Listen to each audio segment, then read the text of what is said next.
Welcome to Star Wars Action News, helping Star Wars collectors collect better.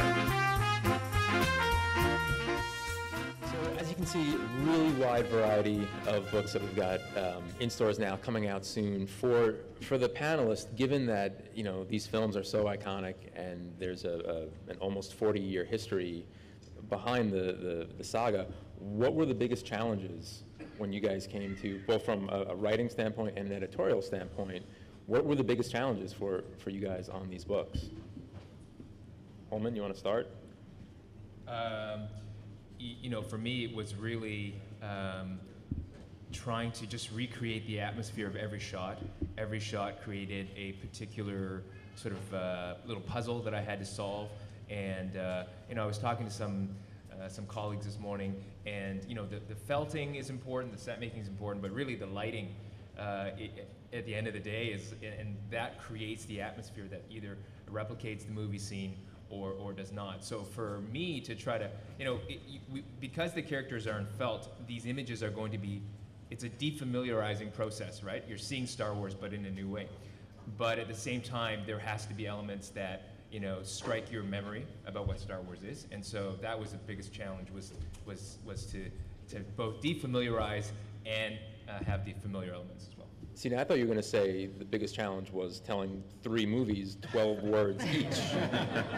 It's amazing, and you guys pulled it off, and it's phenomenal. Yeah, that's actually interesting, because sometimes people think it's easy to do a book in 12 words, but it's actually kind of hard because they have to be the 12 right words. They have to be child-friendly. We actually had like 3 rounds of editing. There was my brother and I who hashed out the words, and then it was with Chronicle Books, and then a round with Lucasfilm as well. So, went through several iterations to get, they have to be baby-friendly words or kid-friendly words. They have to, describe an object that you see or describe an action, but it also has to move the story along and sort of propel the narrative. So there's a real art to choosing 12 words. Yeah, and it has to also work, like you said before, as a coffee table book. It has to work on every level. Yeah, that's right. Which is an absolute challenge. Yeah. Adam, how about you? What was the biggest challenge at approaching Ultimate Star Wars? Sure.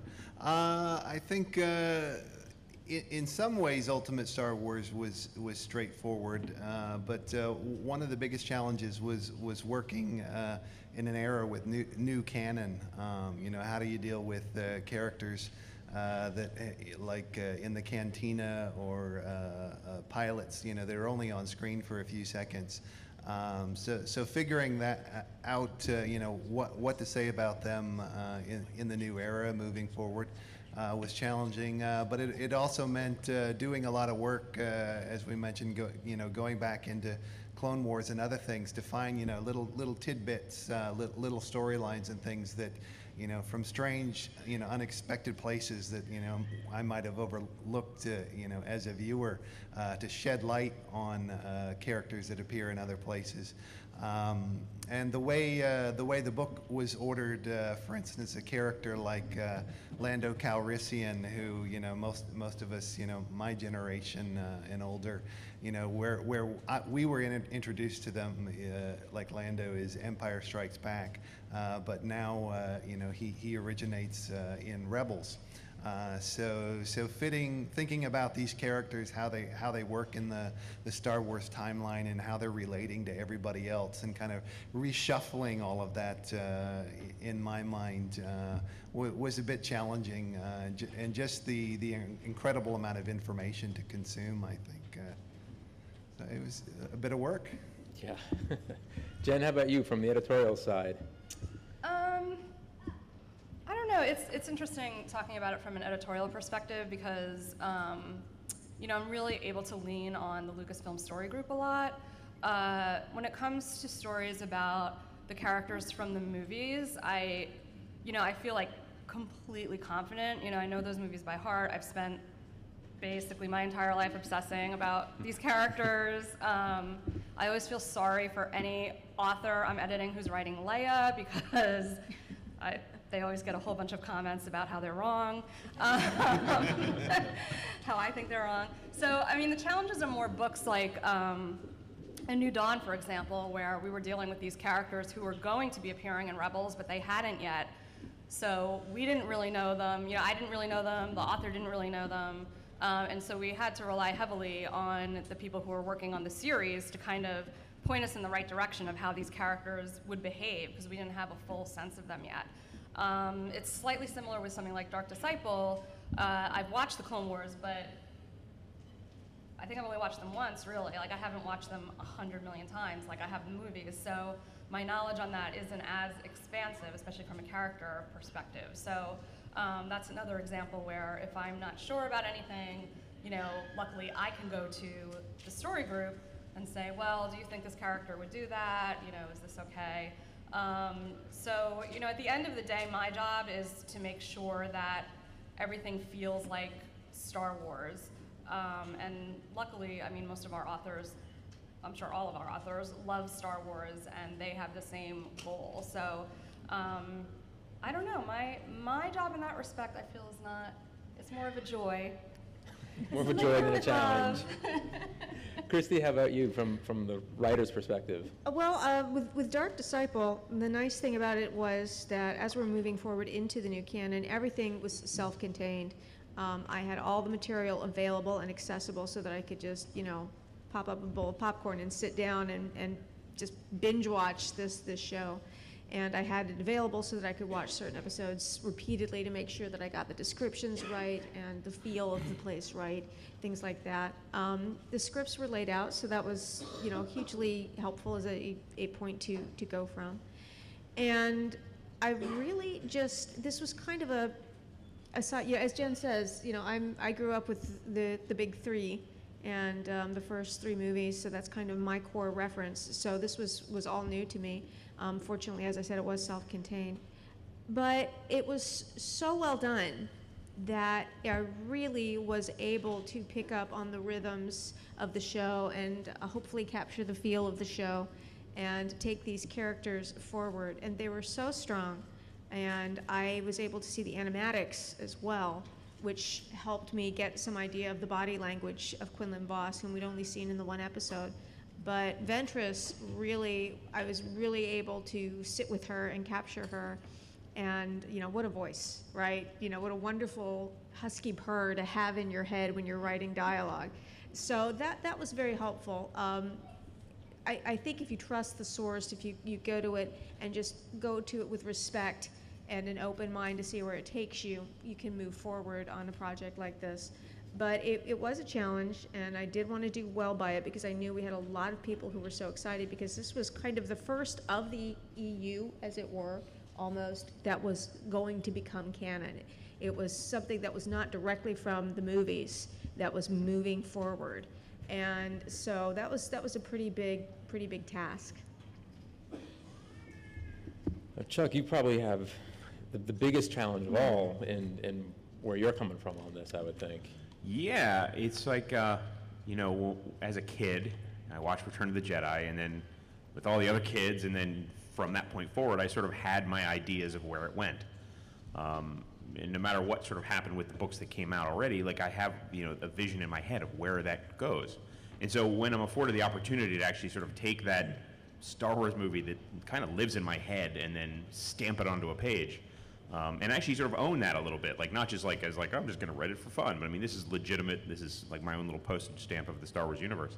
It's both exhilarating and terrifying, and there's a lot of responsibility to that because I feel like I'm going beyond the boundaries of the known universe. And sometimes that means I just sort of make stuff up and hope it works. And it's been a lot of fun. So the challenges have been good challenges. There haven't been anything that's been particularly daunting. But it's exciting because that, like, you know, that thing that's lived in my head for all this time is now sort of like out there, and it's going to be soon available for all of you to read. Awesome. Frank, how about you from editorial? On both Marvel and the other books, is, you know, if you want to mention a little bit, you do more than obviously the Marvel stuff. Yeah, probably the biggest challenge I think is how do you create stories with, you know, a sense of risk, you know, very powerful character-defining moments that have an impact while still maintaining fidelity to the major beats of the films.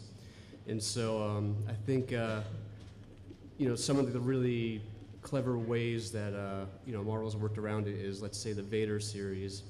You have one of the greatest villains ever created, such a potent threat. I mean, if you see the way Vader's portrayed in Rebels, and basically any time the guy shows up, like somebody's dead, like somebody's gonna go. So to have that character be your protagonist in the series, you know, how do you do that while still maintaining his potency and the sense of threat?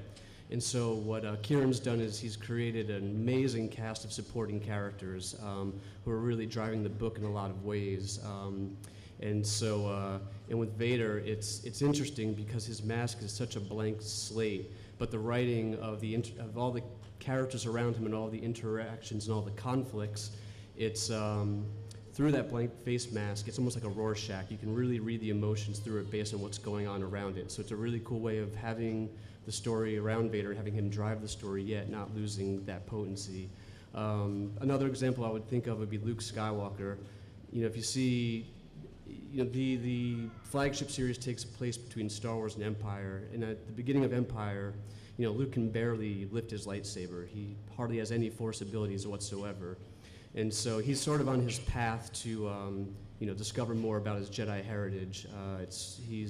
It's his own path that he's carving, and that's kind of the cool thing about Luke, is if you look at the movies, he always kind of marches to the beat of his own drum. Like even in Return of the Jedi, he's got, you know, Yoda and Obi-Wan on one hand telling him, you know, you got to kill Vader and kill the Emperor and save the galaxy. And the other side, he's got the Emperor and Vader saying, oh, you need to join us and rule the galaxy. And Luke's basically like, screw all of you, I'm making my own choice, and I'm bringing my dad back. And so I think that Jason really gets that in Luke. And so to go back to the Force abilities, you know, one way we're sort of having fun with it is the implication that sometimes in moments of emotional duress, Luke is able to sort of subconsciously tap into the Force, which ties into what he was told on Dagobah when he says, I can feel the Force, and he's told, no, but you can't control it.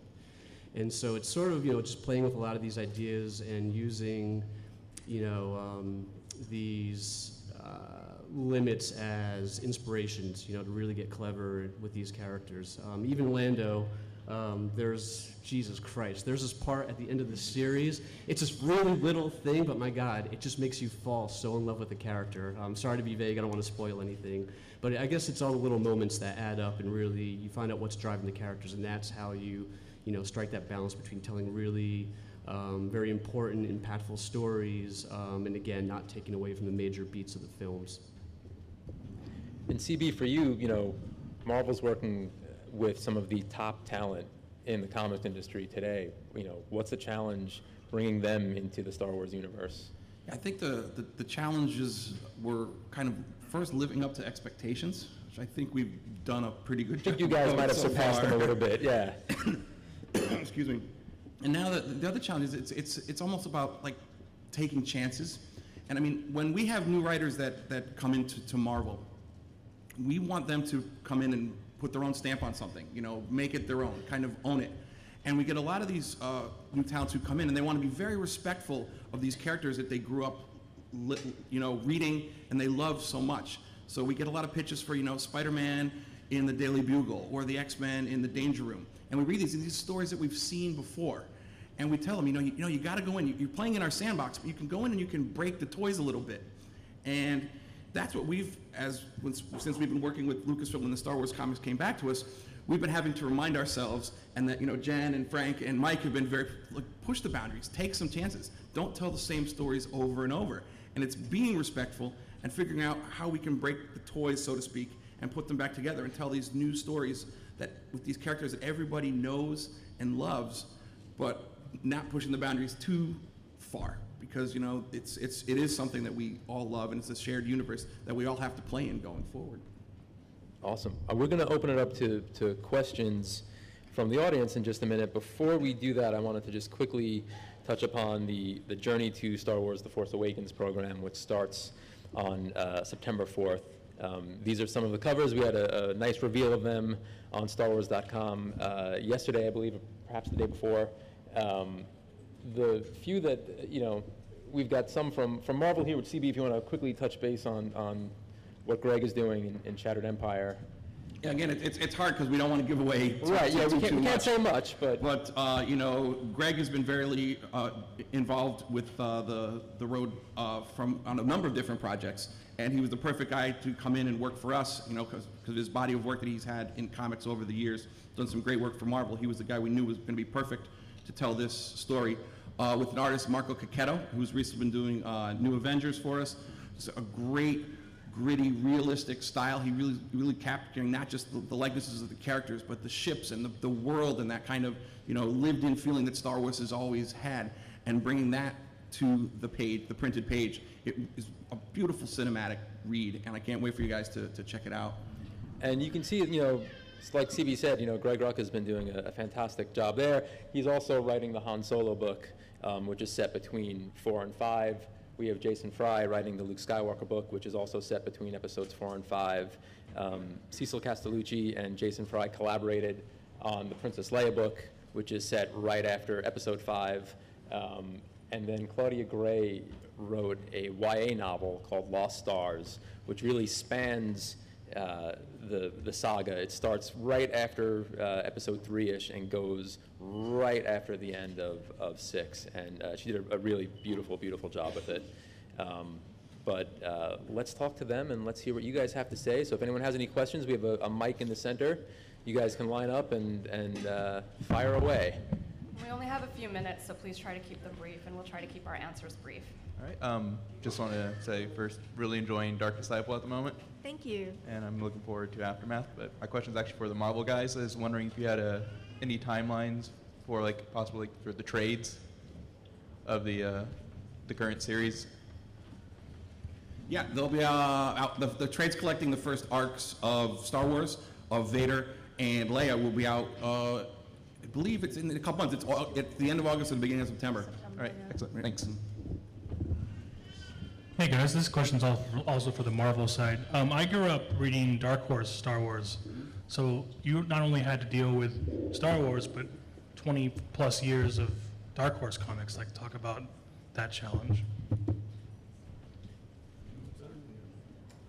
Yeah, I wouldn't really call that, I mean, I guess it is a challenge, but it's also an opportunity, again, to, you know, tell fresh stories with this material. I mean, obviously with the, you know, with the new unified canon, it sort of opens up the playing field quite a bit.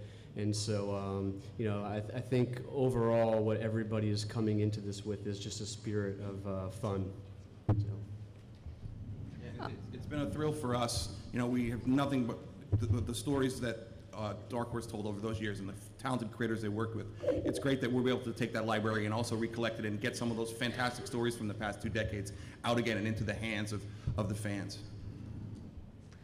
My question is for Jen. I was wondering, when you're opening up sort of the world of publishing to a lot of new authors, is it sort of scary that you have these secrets to hold and you have to find people who aren't just good writers but who won't say, you know, tell their best friend some awesome thing and they tell 2 friends and that sort of thing? Yeah, I mean, that's definitely something I think that's always in the back of our heads. You know, so we do, especially for sensitive projects, I guess we'll call them, you know, it is a lot easier for us to work with, I guess, you know, what you call known quantities, authors who, you know, either we've worked with before or who, you know, have a good track record and that we've heard good things about. So, you know, at the end of the day, it is a little bit of a leap of faith and a matter of trust, and just knowing that, assuming that, you know, the authors know they would get in so much trouble if they said anything, that I would just hope that that fear would be enough to keep them, you know. 2 words, Lord Vader. Yeah, exactly. Christy, I just finished Dark Disciple, and I have to say it was absolutely amazing. Thank really, you. really Thank loved it. And I really hope that you have an opportunity to delve in that Clone Wars world again, because you did a fantastic job. Thank you so much. And as far as Epic Yarns goes, sir, are you going to do any more books? Because it was such a great way to expose my young ones to Star Wars, and it was a very fun way to kind of get them into the story. And Yeah. It was amazing. Yeah, and I hope you did some storytelling as well, if you got your child to, because the idea is once your kids are beyond the word primer stage, you're using them as a kind of a vehicle. So that's great. There's no plans right now to do another book, but we're going to see what happens with episode 7, and you know, possibly after the movie actually comes out. And before I forget, I have felt figures downstairs at booth 1506. That's the Chronicle Books booth. So you should go down and have a look. There's your Fuzzy Darth and R2-D2 and C-3PO. All your favorites are down there. So come down and have a look. And you know, hold on, you should mention you have. Yeah, I was gonna say, you talk about your other books. The Cozy Classics that, you know. Yes, we also do another series called Cozy Classics. Actually, I'll show you very quickly where this is actually how we started, and we started abridging adult classics like Moby Dick and Pride and Prejudice, and so here you've got Mean and Mr. Darcy refusing to dance with Lizzie, and Captain Ahab. And we started with this sort of incredible making project with these books, because here I am, I'm in these really sexy hip waders here, and I'm out in a slough, and there's a little raft here, and that's how we got the shot of Jim and Huck on the river. So, yeah, so that's where we started. Thank you for mentioning that, and that's how we got the connection with Star Wars, and it's been a really fun ride. Yeah, very quickly, we're almost out of time, but just for the panelists, just if you could tell them, what else are you guys working on, what's up next for you guys? I've got Star Wars Absolutely Everything You Need to Know. That's with Cole Horton, who's over here, and Michael Koch, who's here at the con, and Kiri, who's over in Australia. I just finished the second Rebels visual guide. I think that's coming out when the new season launches again. I don't remember what the dates are. And I've got some other things that are going to be in the works for Star Wars as well. Yeah, really quickly, coming from Del Rey in November is Battlefront Twilight Company. It's inspired by the Battlefront game. By Alexander Freed. It's his first full-length novel. He did an amazing job. I don't think we've ever had a novel that really tells the perspective of rebel troops on the ground before. It's a really gritty war story, really well done. And then, of course, we're going to have the novelization of The Force Awakens by Alan Dean Foster. We're working on that right now. Alan's done an awesome job. And we'll also have a whole bunch of kids' books coming out around the movie as well that'll actually delve a little bit more into some of the new characters. So definitely keep a lookout for those. I have a short story coming out in the next issue of Star Wars Insider. It's called Kindred Spirits, and it's a prequel short story with Saj Ventress and the pirate captain who was mentioned in Dark Disciple, La Sirene. Obviously, I'm working on the next 2 books in the Aftermath trilogy, and then my new novel, Zeros, which is about the couple hackers fighting an NSA self-aware surveillance program, drops in August. I'm working on things I can't talk about. And from the Marvel side, we also do have one more major announcement about a Star Wars book coming, but we can't talk about it here. It will be announced tomorrow at 2:45 at the Cup of Joe panel next door, and I think you're going to be very, very pleased with what you're going to find out tomorrow. Mm-hmm. Awesome. With that, thank you everyone for coming out. Thank you guys for coming out. Enjoy the rest of the show, everybody. Thanks for watching this video. You can see full episodes of Star Wars Action News with more collecting news and reviews at swactionnews.com. We also have thousands of toy and collectible photos in our photo gallery. If you enjoyed this video, please subscribe to our YouTube channel. May the pegs be stocked and the Force be with you.